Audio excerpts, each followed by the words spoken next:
Nesse mês de outubro, com exceção do sábado que vem, porque vamos ter esse momento em relação à saúde, mas os outros 3 sábados de outubro, esse, o terceiro e o quarto, nós vamos estar seguindo uma série, porque foi em 1517, há 500 anos atrás, que um movimento causou uma mudança no cenário mundial e mudou o rumo da história. Mesmo estando vivendo 5 séculos depois disso, sua vida e a minha vida foi afetada por algo que aconteceu há 500 anos atrás. Neste mês de outubro, nós vamos estar considerando alguns destes elementos do que nós chamamos de a Reforma Protestante. E parte do cristianismo, nesse mês de outubro, se volta para esse episódio, porque enxerga nele uma relevância e nos faz refletir sobre os elementos essenciais da reforma, alguns deles, quem sabe, até esquecidos e não deveriam ser esquecidos. Eu pedi para que você fosse ao Evangelho de Lucas, no capítulo 10, e é de lá que a gente vai começar hoje a nossa reflexão. É um episódio muito conhecido, eu queria que você atentasse a um detalhe desse relato. Lucas capítulo 10, versos 25 e 26, então Jesus lhe perguntou: o que está escrito na lei? Como interpretas? Se você observar o verso 25, dá a razão pela qual Jesus dá essa resposta. Certo homem, intérprete da lei, se levantou com o intuito de pôr Jesus à prova e disse-lhe: mestre, o que eu faço para herdar a vida eterna? Aí Jesus responde: o que está escrito na lei? Como você a interpreta? A isto ele respondeu: amarás o Senhor teu Deus de todo o teu coração, de toda a tua alma e de todas as tuas forças e de todo o teu entendimento, e amarás o teu próximo como a ti mesmo. Então Jesus lhe disse: respondeste muito bem, faze isto e viverás. Nesse questionamento muito pertinente do homem, a pergunta é uma pergunta que eu não sei você, mas ela é do meu interesse. Como é que a gente faz para ter a vida eterna? Por trás dessa pergunta está implícito o fato, na mente de quem faz o questionamento, de que a vida eterna não é algo que nós possuímos inerentemente. A vida não é eterna, naturalmente eterna. É o que está por trás da pergunta, porque o homem está perguntando como é que faz para ter essa tal de vida eterna. E aí Jesus, ele transfere a responsabilidade para o homem quando diz: o que você entende nas Escrituras? O que você lê na Escritura? O que você lê na Escritura? Você percebe a transferência de responsabilidade. Essa busca pela resposta e o indicativo que Jesus faz de ir à Escritura nos ajuda a compreender que a Escritura tem respostas e nós podemos ir diretamente a ela. O segundo texto que eu queria atentar com você está no Evangelho de Mateus. Volte um pouquinho de onde você está. Mateus no capítulo 4. Também um episódio muito conhecido e um episódio dramático que marca o início do ministério de Jesus. É quando ele é levado pelo Espírito ao deserto para ser tentado. Observe 3 versos, o 4, o 7 e o 10. Sempre na primeira parte desses 3 versos, do 4, do 7 e o 10. No 4 diz assim: Jesus, porém, respondeu: está escrito. No verso 7, Jesus respondeu-lhe: também está escrito. E o verso 10, ele diz: retira de Satanás, porque está escrito. Eu não vou me demorar em relação à tentação e o que está por trás das tentações que foram feitas a Jesus no deserto. Mas eu queria sublinhar a você nessa manhã que a resposta para a gente ter em relação a como obter a vida eterna e uma ferramenta e uma arma para lidar contra o príncipe das trevas, nesse grande conflito, nos 2 casos, Jesus indica que nós precisamos tirar das Escrituras a resposta. Foi com as Escrituras que ele teve que lidar com seu arqui-inimigo. No princípio, disfarçado como um emissário do céu, como um anjo celeste, e ao final abertamente pedindo para que Jesus se ajoelhasse diante dele, e ele daria esse planeta contaminado. Olha, que sugestão.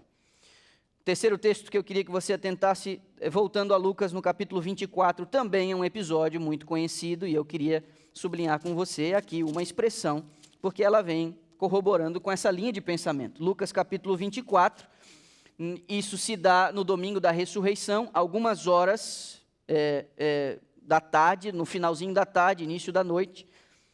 E o que você vê aqui é Jesus já ressuscitado, tomando parte numa caminhada com outras duas pessoas que eram seus discípulos, mas que não reconheceram a identidade daquele acompanhante.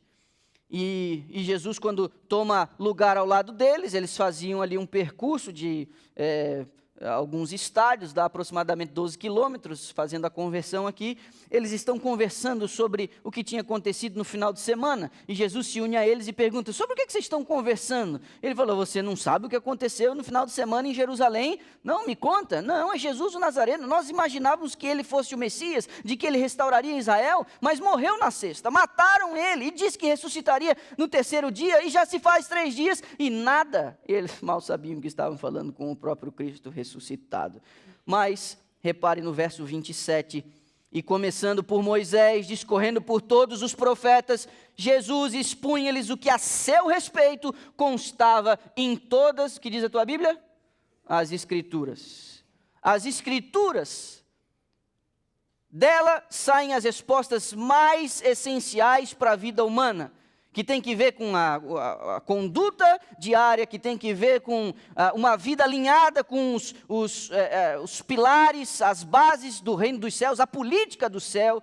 É a resposta para a gente lutar contra um inimigo que tenta nos seduzir e acabar com a nossa alma. São as Escrituras que inclusive trazem resposta para as nossas inquietações e descortinam para nós o futuro através de suas profecias. Pois bem, há 500 anos atrás, as pessoas não liam muito as Escrituras. Nós passamos um período muito complicado, que a gente conhece como Idade Média, mas 500 anos atrás me surge um indivíduo.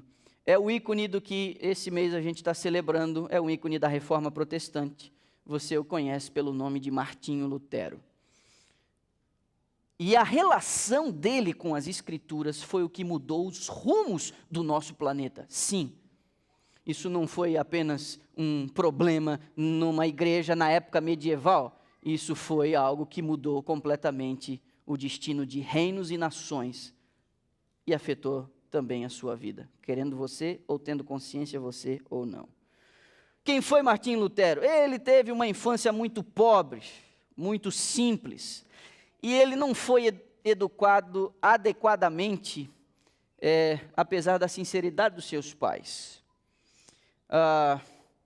Ele tinha uma noção muito equivocada da pessoa de Deus, mas tinha algumas características que o distinguiam dos demais. Segundo alguns historiadores, ele, devido à pobreza, sempre preferiu aquilo que era útil ao superficial, tinha uma memória retentiva, uma vívida imaginação e uma poderosa faculdade de raciocinar e uma aplicação incansável, resultado de sua infância pobre, onde ele pôde desenvolver alguns elementos do seu caráter. Devido a essa infância, ele aprendeu a depender de Deus muito cedo e costumava dizer, orar bem, e na escola ele se destacava dos seus colegas, orar bem, dizia ele, é a melhor metade do estudo.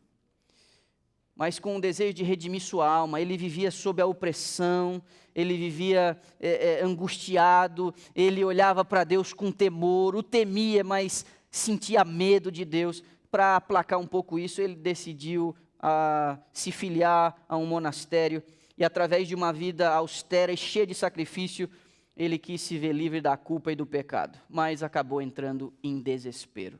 Até que um mensageiro da misericórdia, um tal de Staudtes, conversando com ele lá no monastério, deu uma dica para Martinho Lutero. Ele diz: você precisa parar de olhar para si mesmo e começar a olhar para Jesus. Em Jesus você vai encontrar respostas para o alívio de sua alma. Mas sobre isso nós vamos ver apenas no 3º sábado desse mês. Pois bem, já afiliado ao monastério, ele faz a viagem dos seus sonhos. Ele se organiza e parte para Roma, a capital da religião e a capital do império, da igreja. Como um monge devoto, quando ele contempla a cidade a uma certa distância, a cidade das 7 colinas, ele com profunda emoção, ele se prostra ao solo, beija o solo e exclama: Santa Roma, eu te saúdo. Olha a sinceridade desse monge, olha que devoção que ele manifestava. No entanto, essa visita à capital da igreja lhes trouxe um sério problema. Por toda parte ele via cenas que enchiam ele de espanto e de horror. Ele observava a iniquidade que existia em todas as classes do clero. Ele ouviu gracejos imorais dos prelados e horrorizou-se com a sua espantosa profanidade, mesmo durante a missa. Ao associar-se com os monges e os cidadãos, ele encontrava sacrilégio em lugar de santidade. E ele mais tarde escreveu, registrado por D'Aubigné, um historiador antigo: ninguém pode imaginar, disse Lutero, que pecados e ações infames se cometem em Roma, precisam ser vistos e ouvidos para serem cridos. Por isso costumam dizer: se há inferno, Roma está construída sobre ele um abismo de onde procede toda espécie de pecado. Lutero, ele não era fácil com as palavras. Mas foi em Roma que ele decidiu subir a escadaria de Pilatos. Uma escadaria que, segundo a tradição, havia sido transportada milagrosamente de Jerusalém para Roma. E havia sido feita a promessa pelo Papa de que quem subisse aquelas escadas de joelhos recebia uma indulgência, uma espécie de tipo de perdão de pecados. O que ele fez de forma muito devota e começou a subir as escadas, infligindo sobre o corpo o sofrimento para alcançar a remissão de suas faltas. E o que mais tarde ele mesmo relata é que ao subir a escadaria de joelhos, ele ouve uma voz que dizia assim: o justo viverá pela fé. Aquilo o atordoou. Então ele se volta à Escritura, porque ele sabia que a voz se referia a uma passagem bíblica, usada por Paulo e escrita originalmente pelos profetas antigos, no antigo Israel. Aí, meu amigo, na volta desse monge devoto à igreja, nós temos o que é a base da reforma protestante, chamado de sola scriptura. Foi aí que ele de fato conheceu a Bíblia. E ele começou a ler uma Bíblia que estava acorrentada numa parede do monastério, era a única que ele tinha acesso. Até então, até ele dar início ao seu estudo da Bíblia, ele só ouvia falar pela boca dos outros. E depois ele até escreveu assim: a gente não pode atingir a compreensão das Escrituras, quer pelo estudo, quer pelo intelecto. Teu primeiro dever é começar pela oração. Roga ao Senhor que te conceda, por sua misericórdia, o verdadeiro entendimento de sua palavra. Não há nenhum intérprete da palavra de Deus, senão o autor dessa mesma palavra. Como ele mesmo diz nas Escrituras: e serão todos ensinados por Deus. Não espere de teus próprios trabalhos, de tua própria compreensão. Confia somente em Deus e na influência de seu Espírito. Crê isto pela palavra de um homem que tem tido essa experiência.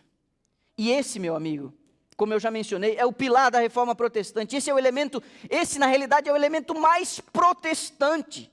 É o grande atrevimento da reforma. É quando agora aqueles que querem ter uma relação sadia com Deus são incentivados a buscar eles mesmos, sem atravessador, resposta nas sagradas Escrituras. Não mais na tradição, não mais no magistério, não mais na catequese, não mais na interpretação do clero, não mais pela boca de sacerdotes, mas o próprio adorador indo às Escrituras para buscar da fonte as respostas às suas inquietações. Essa é a grande reforma. Você ir direto na fonte. Agora eu vou arrumar uma encrenca aqui.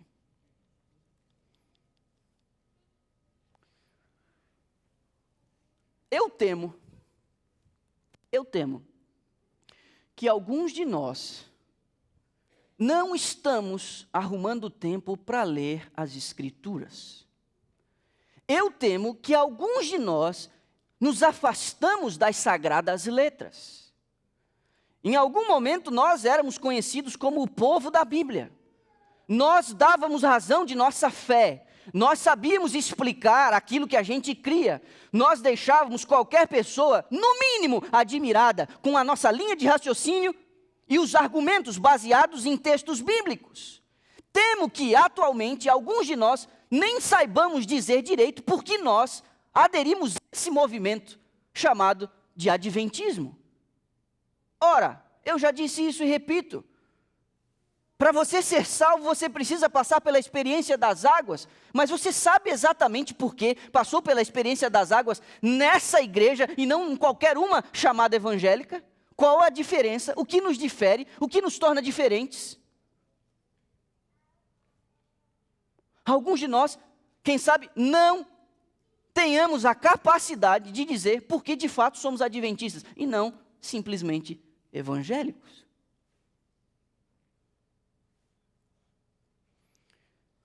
E aí, eu temo que alguns de nós, que não estamos lendo as Escrituras, não estamos estudando as Escrituras, não estamos quebrando a cabeça para fazer, nesse processo digestivo da palavra, do pão da vida, porque, meu amigo, ler a Bíblia não é uma tarefa simples. A Bíblia desafia o nosso raciocínio, e é nesse processo de desafio, onde você tenta cavar abaixo da superfície, que sua mente entra num estágio de desenvolvimento, de evolução, e você comunga com Deus. Às vezes a nossa dificuldade, inclusive, de não conseguirmos falar com Deus, é porque nós não o conhecemos. Nós nem conseguimos nos aproximar dele de maneira devida, porque falta contato com a palavra. E aí, alguns se satisfazem com o YouTube. Alguns chegam a assistir 3, 4, 5, 6, 7 sermões por semana no YouTube. Porque quem sabe sua atividade profissional te dê condição de você fazer isso. Eu vou dizer a você, nós estamos quase a conferir um diploma de doutorado dos teólogos do YouTube. De tanto que ouvem, de tanto que estudam. Amigo, você precisa ir à Bíblia sem atravessador. Você não pode confiar no meu sermão aqui no sábado. O meu sermão do sábado vai lhe ajudar, vai complementar, mas não vai resolver a sua necessidade. Nem o meu de sábado e nem outros tantos que a gente ouve ao longo da semana. Há 3 semanas atrás eu fui ao UNASP. Fui abordado ao final do sermão. 2 momentos realmente lindos. O testemunho de uma moça que me viu pregando não sei aonde, em outro lugar, e me disse que uma mensagem que eu fiz em algum momento, uns 10 anos atrás, fez na vida dela. Fiquei agradecido, agradeci a ela o testemunho, ela veio em lágrimas, o marido fazendo teologia, essa coisa toda e tal. Fantástico. Aí veio outro na sequência e falou, pastor, eu já assisti todos os seus sermões no YouTube e tal. Eu virei para ele e falei, meu irmão, você está lendo a Bíblia? Eu disse a ele, e se ele continua assistindo meus sermões, ele sabe que é para ele que eu estou falando aqui. Você está lendo a Bíblia? Você não pode se sustentar com comida mastigada. Eu mastiguei a palavra ao longo dessa semana para trazer para você. Mas você não pode se sustentar com comida mastigada. Você precisa respeitar todo o processo digestivo e a digestão começa na boca. E se eu quebro algumas enzimas e inicio o processo digestivo na minha boca para depois dar para você, você fica sem alguns nutrientes que você só consegue dando as suas próprias mastigadas. Você consegue entender o que eu estou dizendo?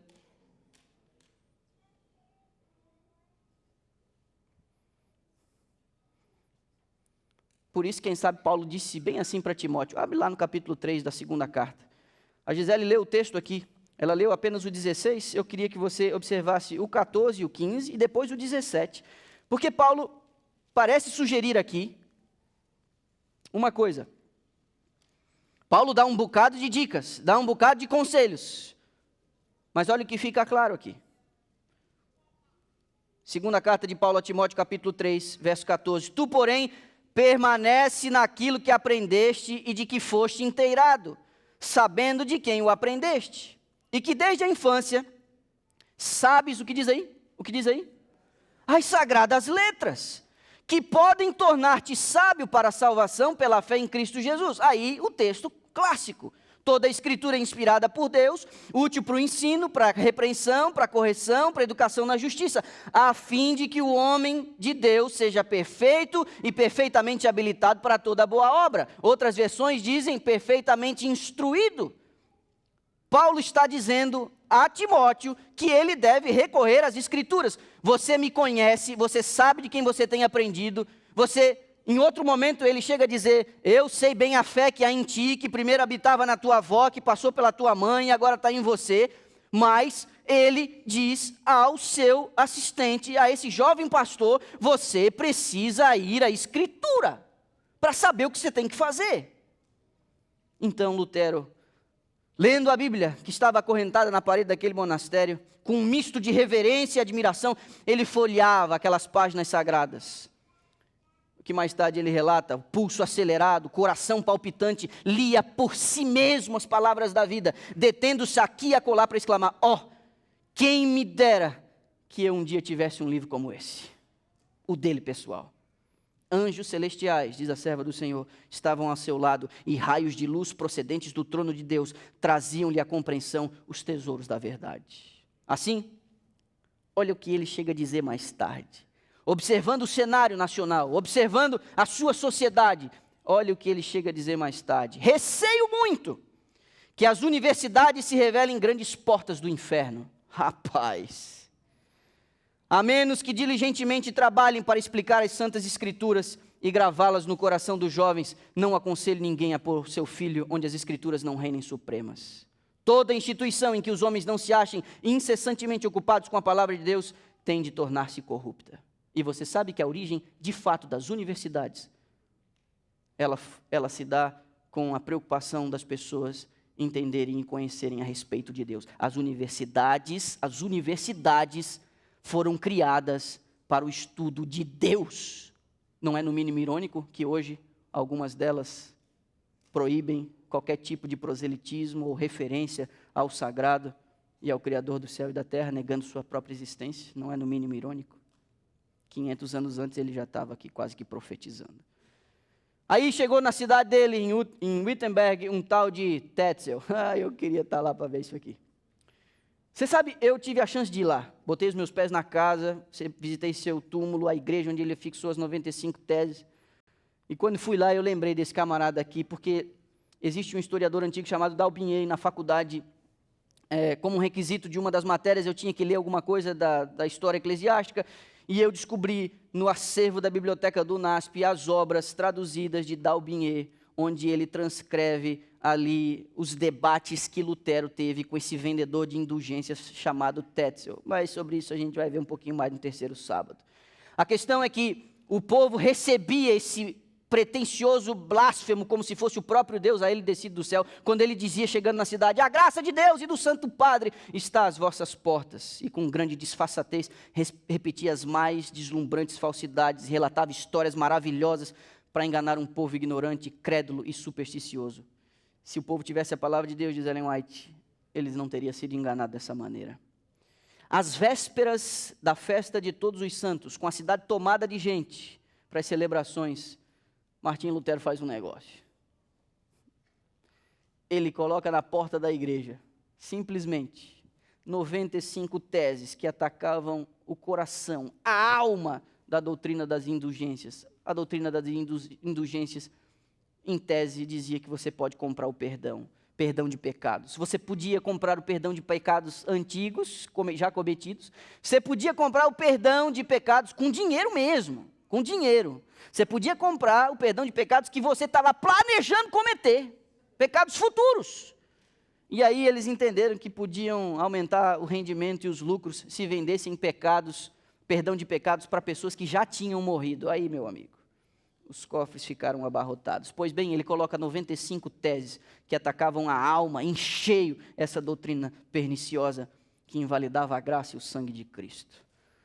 Esse gesto de resistência contra esse vendedor de indulgência desencadeou uma intimação por parte da igreja. Lutero foi declarado herege e o anúncio foi encarregado de processar ele e constranger ele sem demora e também banir, amaldiçoar e excomungar todos os que estivessem ligados a Martim Lutero. Aí foi programada uma reunião e, visando sua proteção, ele não foi a Roma, mas a uma cidade alemã chamada de Augsburg. E aí, ele disse assim, já destruíram a minha honra e a minha reputação. Uma única coisa permanece, meu desprezível corpo. Que o tomem, abreviarão assim por algumas horas a minha vida, mas quanto à minha alma, não a podem tomar. Aquele que deseja proclamar a verdade de Cristo ao mundo deve esperar a morte a cada momento, diz ele.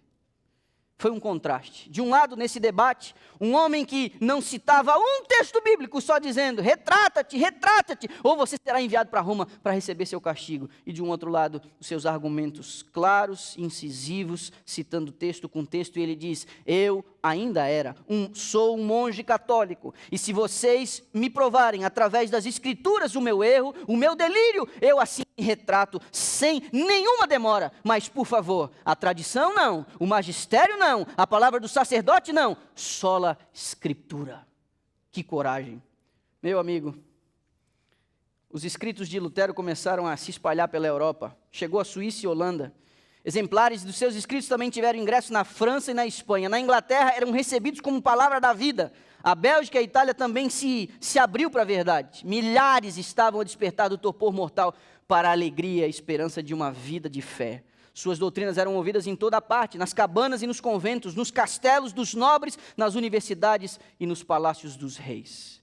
Pois bem, deram um prazo de 60 dias para a sua excomunhão. Aí ele disse, coisa fácil para mim é morrer pela palavra, visto que a própria palavra viva, o verbo que se fez carne, também morreu. Se morremos com ele viveremos. Quando a bula papal chegou em sua mão, decretando a sua excomunhão, olha o que ele disse, pegando e olhando, ele era danado. Ele pega o negócio e disse assim, desprezo-a e ataco-a como ímpia e falsa. É o próprio Cristo que nela é condenado. Regozijo-me por ter de suportar tais males pela melhor das causas. Sinto já agora até maior liberdade em meu coração, pois finalmente... Eu vou pular isso aqui. Eu não vou usar essa última frase. Eu não vou usar.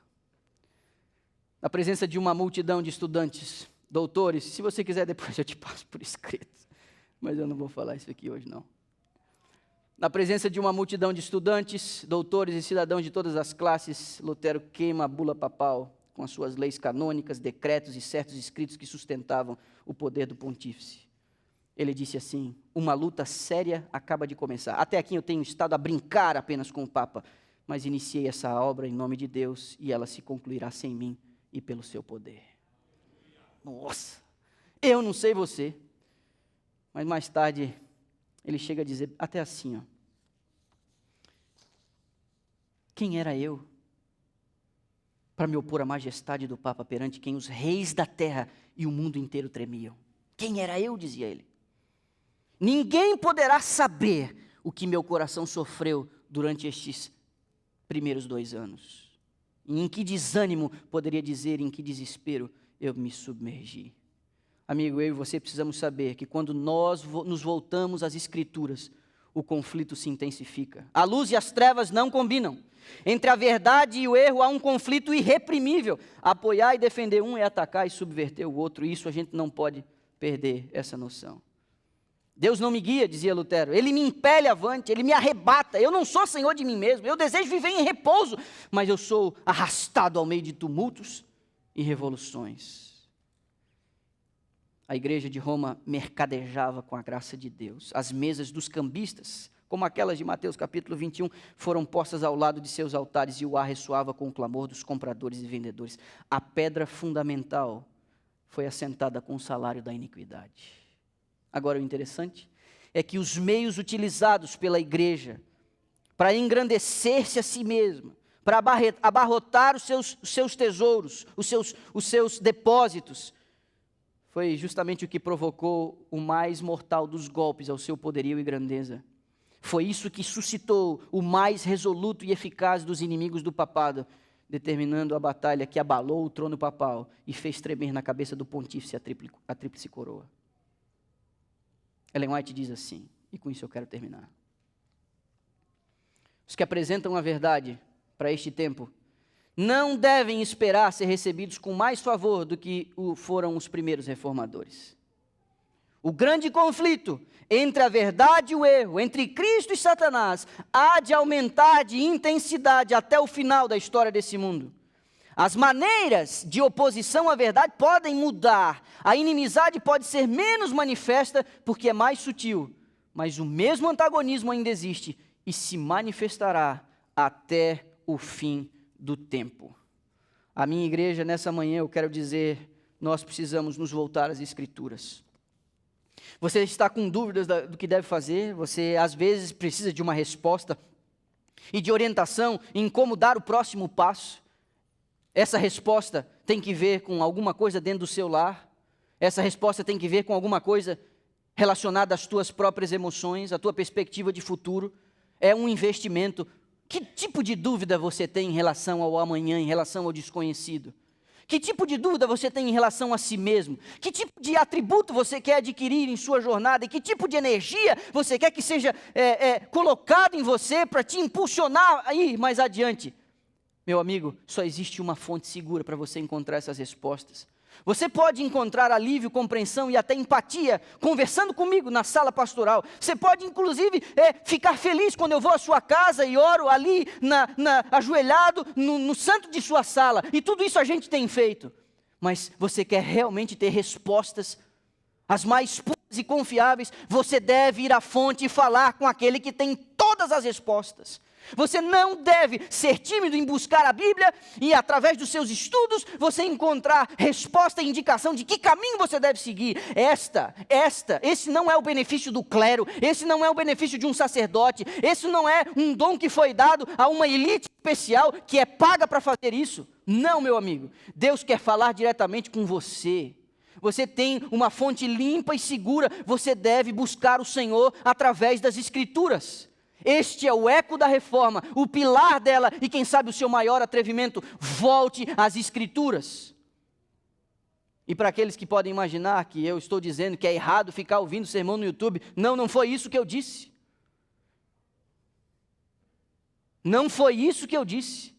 O que eu estou dizendo é que você não pode substituir o estudo pessoal da palavra de Deus. Mas os nossos ouvidos e o nosso coração prefere uma coisa um pouquinho mais diluída, prefere uma coisa um pouquinho mais fácil, uma coisa um pouquinho mais mastigada. Eu vou dizer a você, quantos de nós realmente conseguimos passar 45 minutos, vezes 3, ouvindo? Eu não estou dizendo nem lendo, porque às vezes você está fazendo alguma coisa que você só pode ouvir. Você já experimentou ouvir as Escrituras? Esse contato com a palavra não pode ser substituído por absolutamente nada. Eu chego a me atrever a dizer, nem a lição da escola sabatina, nem mesmo os livros do Espírito de Profecia, a Bíblia Sagrada. Todas as outras coisas são acessórios e elementos que nos ajudam na compreensão, na nossa fortificação, mas você precisa ir às Escrituras Sagradas, à luz maior, à fonte segura. É possível que eu esteja falando para algumas pessoas que há tempos não têm parado para ler o livro. Meu amigo, isso é um sintoma de apostasia e você está em perigo. O que garante a sua segurança, o que garante você chegar do outro lado, onde habita a verdade e a justiça, é você ter contato com o livro. Eu estou seguro do que estou dizendo. Que Deus nos abençoe a todos. Será um mês interessante. Hoje, sola a Escritura. O próximo, daqui a 2 sábados, solos Cristos. Que Deus nos abençoe. Vamos levantar para a gente orar.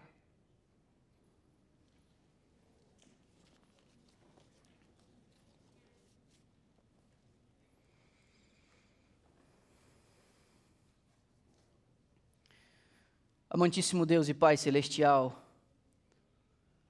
nesta manhã, inspirados por um homem muito corajoso, que enfrentou o maior de todos os poderes terrestres de sua época, que não ousou recuar por uma convicção que vinha de fora dele, que impactado pelas Escrituras entendeu que o Senhor quer se comunicar diretamente com cada filho que busca resposta.